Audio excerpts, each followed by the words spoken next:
well, how did it all go wrong? Great start from the red and yellow Ferrari, and a good start from the outside the front row from the green and yellow Aston Martin, Matteo Drudi. But there was a charge from third on the grid from Lucas Auer. Now, he was actually trying to defend from the Schumacher CLRT Porsche. At this point, it looked safe for the first two cars, but then... Oh, well, he now got tagged by the Porsche, didn't he? Tagged by the Porsche. He squeezed across the nose of the 007 Aston Martin, and that was the blow that Sheldon van Linde had his... But let's take a look. This is the middle order. Bruce, this all happened behind what we're watching. These cars are peeling through, but behind there was a serious incident occurring, which is just off camera to the left. And there it is. Now, let's have it. Oh, dearie me, the car that's new to the championships just had a little bit of a body slam from the Sky Tempesta Racing Ferrari. And there's a big gravel trap. And there, is he parked? Does he keep going? That was the Sky Tempesta. Give it a right hip and shoulder. No, down at second chicane. It's a number 3 Get Speed Mercedes, and that's had a little moment, but it's recovered and doesn't appear to have hit anything. Okay. That's what happened. Push turns into shove. Sansalot Racing Audi turns around Anthony Bartone's Get Speed Mercedes. Unfortunate. That will be investigated. One incident that has been investigated is car number 48, drive-through penalty coming the way of the Man Filter AMG car. That started with Lucas Auer. Maybe they're being pinged for that first corner incident. Clearly it's been considered.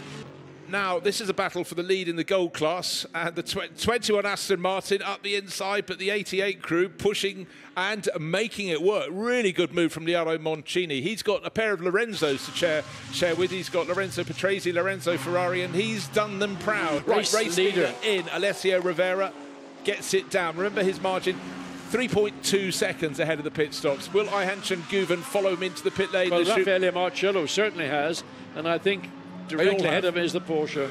Right, the race-leading Ferrari coming back out. Vincent Abril following team orders. He wouldn't let us know before the start of the race who was starting, wouldn't let us going second or third, but he's the driver coming out in second, please. And the 46 BMW has got ahead of the number 22. You wondered if that would happen, John. You're almost like Nostradamus, but just not quite. You know, can't beat age. Oh, 22 off. The car Porsche, from second place, Kevin Estre, has lost the car. That, I think, is that going to be second chicane? Did he go straight on to go in there? Oh, well, he's backed it in. Let's have a look and see. It's the third chicane, the Scari chicane. Well, he caught the grass. He was just too greedy with the entry in. He just took too much of the grass over the white line on the brakes, and that just caused the back end to snap around, and off he goes. And Kevin Estre, well, and look, you push the limits. That's what you've done all your racing career.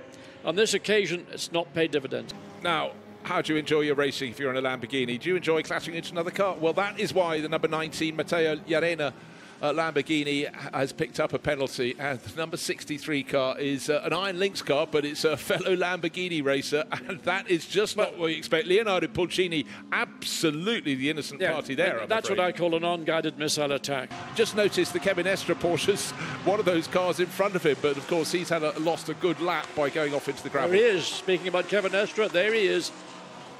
And he's up behind the Lamborghini, and look, he's irrepressible. He's going to find a way around the Lamborghini, under braking down into turn 1, side by side. He's got the inside on the approach, and that's going to be his corner without any serious challenge. Yeah, well, the one thing he's going to be damned if he's going to do is let the front runners come past, but he will match their pace, maybe even exceed it. And Dan Harper waited for no one. He just moved into second position overall. Great pass. That was around the outside. I'd give full marks to the driver of the drone, because he had that drone absolutely sideways coming out of the first chicane. Oh, and contacted the first chicane. 3 cars off the Lamborghini. I assume it was tagged as a consequence. I think it was the number 19 car. Let's see. Yes, it was. It was Matteo Llarena. He was leader in the Silver Cup class. He was going to have a longer next pit stop, 5 seconds extra, and that dust in the air. Clearly, cars in avoidance. Oh, damaged. Look at the back. Well, that's the car that should be getting into the lead or challenging for the lead in the bronze class, and that car is short of its bonnet. That means Mark Radcliffe will have a little bit of an advantage here, but that is a horrible, horrible mess. Oh, yeah, the left front, you see the tyre, he turned in, and he couldn't get the lock on. So that car is going to go straight into the pit lane because there's damage to it that needs to be repaired. That car is what I would call in a pretty undrivable, and they stopped it in the gravel at the entry into Lesmo 2. Had to throw him a pen down in disgust. OK, well, I tell you, we've now got the replay, and we see why Matteo Llarena went round, the silver class leader. He was given a push from, well, more than a push from Jeff Bashils. That wasn't a push. That was GBH. Alessandro Pierguidi now showing 19th position, but that's only because they made that pit stop, so wait, see where it filters through. Max Hesse coming out now, so actually, maybe it is a little bit closer. I think they've gained. I think they've gained marginally. So there is the 46 car currently our race leader, and we've got 45 minutes and a little bit extra of this race to run. Anyone writing a race report of this race will have been running out of ink. So many things have been happening, and for the TV directors and producers trying to keep the show on the road, knowing where to look next. I don't know where to look, and I'm in the commentary box. I tell you, do you know what the biggest race is going to be today? The 998. Has it got a problem? Is it slowed down? Just. Yep. It says the right. Is it the right front? So dear me. Oh, terrible. The right front is coming off. Something is broken. Nothing. Right front is not attached. It's going to eventually, it may well just separate from the hub. The nut was the nut not. I was thinking I might have seen the nut come off. Something went direct left as they came through the exit. So that looks like the wheel nut was not maybe fully located on the drive pegs. And what a disaster for the team. And he comes into the pit lane now. He's got to wait, hit the white line there, bang, down to the pit minimum speed or maximum speed. Now on the outside this time, Christopher Mies. Deja vu. Deja vu all over again, as they used to say. So Mustang versus Lamborghini, and well, dust being kicked up, panels, tempers. So now Christopher Mies, having conceded the position, is back on it. He's got the inside as they approach down to the second chicane. And Matara again good in the brakes, able to get the Lamborghini stopped, and the Christopher Mies wasn't able to go sort of wheel to wheel with him into that second chicane. Right, Maxime Martin, his race is run. The race is far from run for the Team WRT 46 BMW, waiting for the signal. Valentino Rossi had one early stint. It was a short stint. He needed to serve, I think, a little more time, so that's why he's back in, but also potentially for the glory of a podium position here at home in Italy at Monza. But the race leader.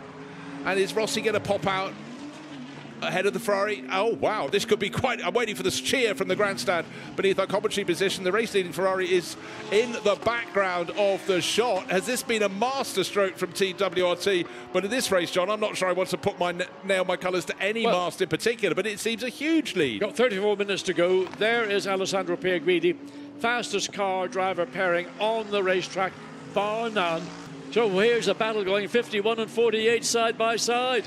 Dusty taking the wider line, the car that has led pretty much throughout, but not in the lead at the moment. But 48 does not need to make another pit stop, nor does 46, nor does number 51, as far as we think these top three cars. Okay, although they're fighting, John, outside, they're 12th, 13th and 14th. Yeah. These are effective first, second and third. I anticipated that catching the Mercedes would be one thing.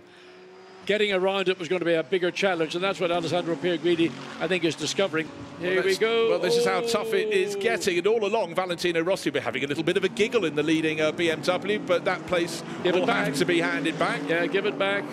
And give it back very quickly. So 46 now up to 11th place. So that's Valentino Rossi.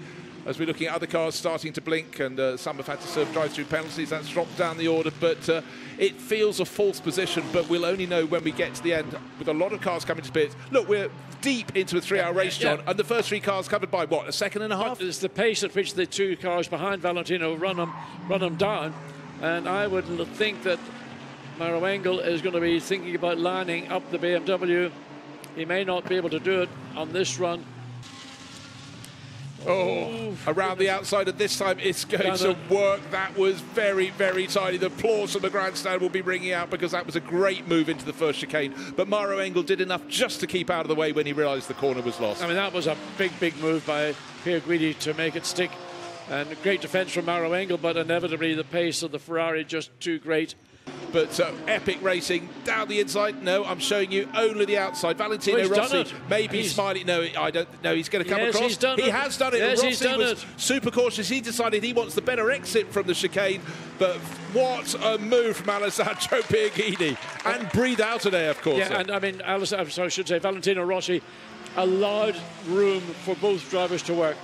And this is for position coming out of the pit exit. Lights flashing, and that has possibly been a masterstroke. Ricardo Fellow came here second in the championship, was nowhere, qualified on the 11th row of the grid, and suddenly he's inserted ahead of these cars. So they're not fighting at the moment for second and third positions. There I was about to say that Max Hesse is putting the pressure on Maro Engel, but this is second and third, we think.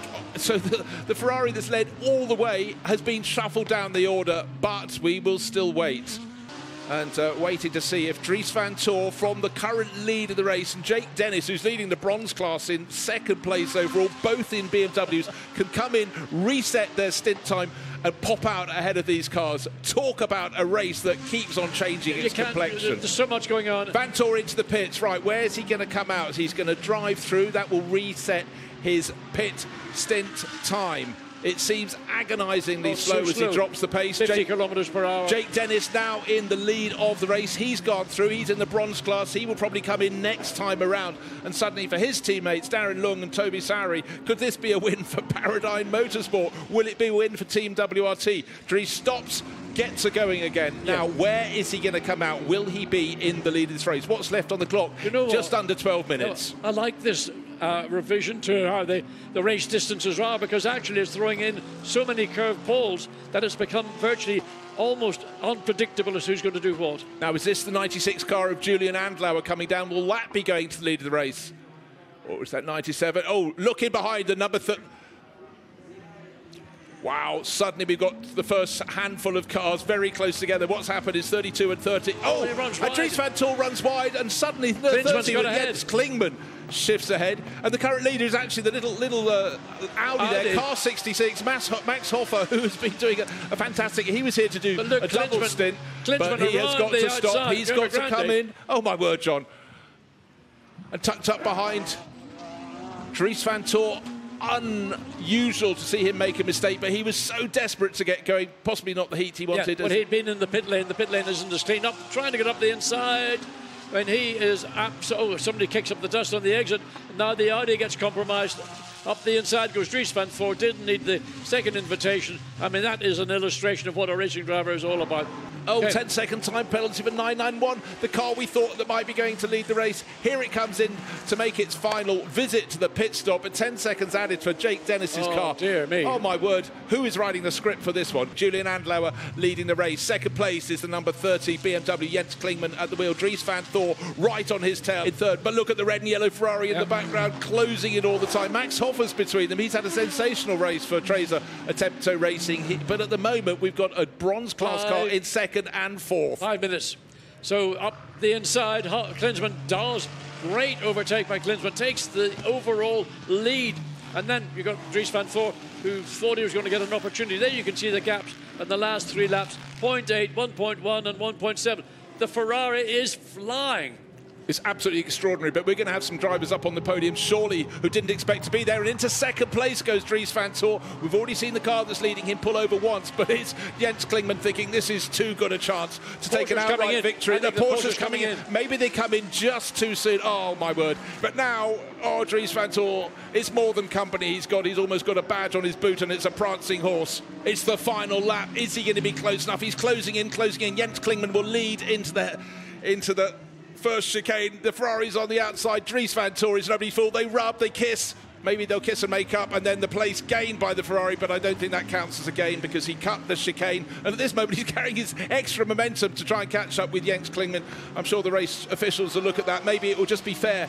Just deserts if Jens Klingman can hang on at the front of the race. Dries van Tor will be furious behind, but his brain will be going, surely he'll get a penalty for that. And he's waiting to hand the place back. He's got the message because that was his only chance if he could just press on. But for Jens Klingman, he's going to escape. Dries van Tor, remarkable race. And at Team WRT, going to be a huge celebration. Yet, but it isn't over yet. Of course, there's a corner to go, John. Yeah, and wait to see Pellegrini. He will try and get the drive off Parabolica to maybe give Ferrari something out of an amazing race, a second place. Well, it's been a remarkable race for BMW. They're going to fill 4 of the top 6 positions, and it's a bronze class car that takes victory. Well, that's quite extraordinary result, but after an extraordinary race, what else would you expect? In trouble early on, OQ by Oman Racing, Jens Klingman, Ahmad Al-Hati, and Sam de Haan. What drama. Well, I mean, one thing winning your class, the bronze category, winning outright against all the pro teams around you. Even look, Dries van Thor or Charles Fates, they're all the BMW family are having a celebration. Let's take a look at the overall results here after 3 hours of extraordinary racing at Monza. Victory to a bronze class car, Ahmed Al-Hati, Sam de Haan and Jens Klingman, who brought it home a whisker ahead of another BMW. Dries van Tor, Sheldon van der Linde and Charles Weerts. They were the top pro crew in second. Alessio Rivero, Vincent Abril and Alessandro Pierguidi somehow did not come away with victory. That was down to tactics, not down to a lack of speed in their Ferrari, third overall. And up from 21st on the grid, Christopher Haase, Alex Acker and Ricardo Fellow, they retrieved something. There is identification of the silver class crew that came 9th overall. Dan Arrow, Tanat Sathin Thirikul and Colin Karasani to win the Silver Cup class. But here comes the podium ceremony, and in first place, Ahmed Al-Hati, Sam de Haan whipping up the crowd. Not just winners of this race, but the bronze class winners as well. That is a phenomenal result. The extra pit stop certainly added spice. The racing was quite phenomenal. It looked as though it was going to be the 51 Ferrari all the way, but at the end, we had a bronze class car come through, and victory for Jens Klingman, Ahmed Al-Hati and Sam de Haan. That's it. It's goodbye from me, Bruce Jones and John Watson. Ciao from Monza.